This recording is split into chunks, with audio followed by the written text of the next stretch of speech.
ዛሬ ወደ ሸዋ ተጉዘን በኢትዮጵያ የመጀመሪያ መስቀል ደመራ በዓል የተጀመረበትን ቦታ አሳያችኋለሁ። ሰላም ቤተሰብ እንዴት ናችሁ? ፍቅር ማርትሪዛ ነኝ።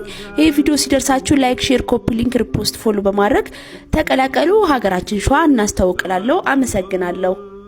ቦታው እንግዲህ እመምህረት ተራራ ይባላል። እመምህረት ከባህር ጠረር በላይ 3500 ሜትር ከፍታ ላይ ያረፈ ተራራ ነው። መልክዓ ምድራዊ አቀማመጡ ያምራል። አንኮበርን ፍንትው ብሎ ይታይበታል። እስከ አዋሽ ሸለቆ ያሳያል። አልዩ አምባ አሻግራ ትዘርግታለች። የተራራው አናት የአቡነ ተክለ ሃይማኖት የቅድስት ኪዳነ ምህረትና የቅዱስ ዑራኤል ቤተክርስቲያንን የተሰሩበትን ምስጢራዊ ገዳም እንደሆነ ይታመናል። ቅዱሱ ቤተሰብ በስደት ዘመን ከተቀመጠባቸው የኢትዮጵያ የተቀደሱ ቦታዎች አንዱ እንደሆነ ይታመናል። እመምህረት የተባለው በዚህ ምክንያት ነው። እንደ አቡነ ዜና ማርቆስ፣ አቡነ ሳሙኤል፣ አባ አንበስ ዘሐዘሎ እና አባ ጽጌ ድንግል ጋር በተያያዘ ብዙ ታሪክ ያለው እመምህረት ጻድቁ አቡነ ተክለ ሃይማኖትን ባርከውታል።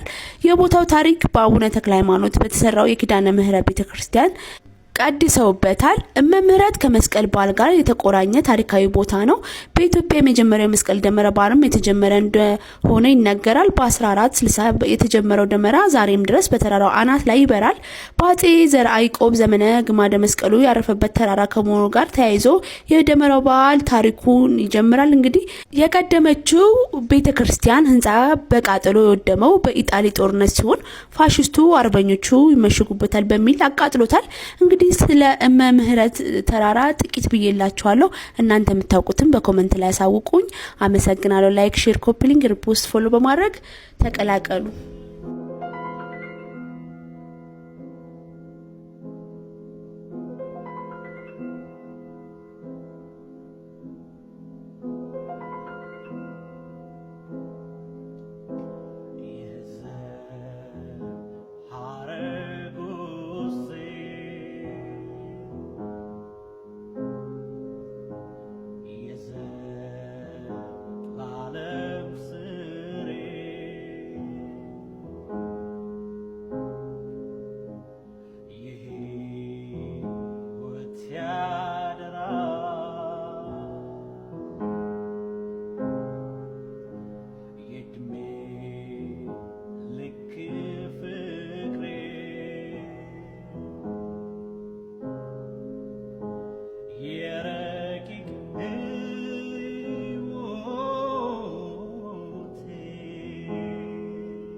melchiel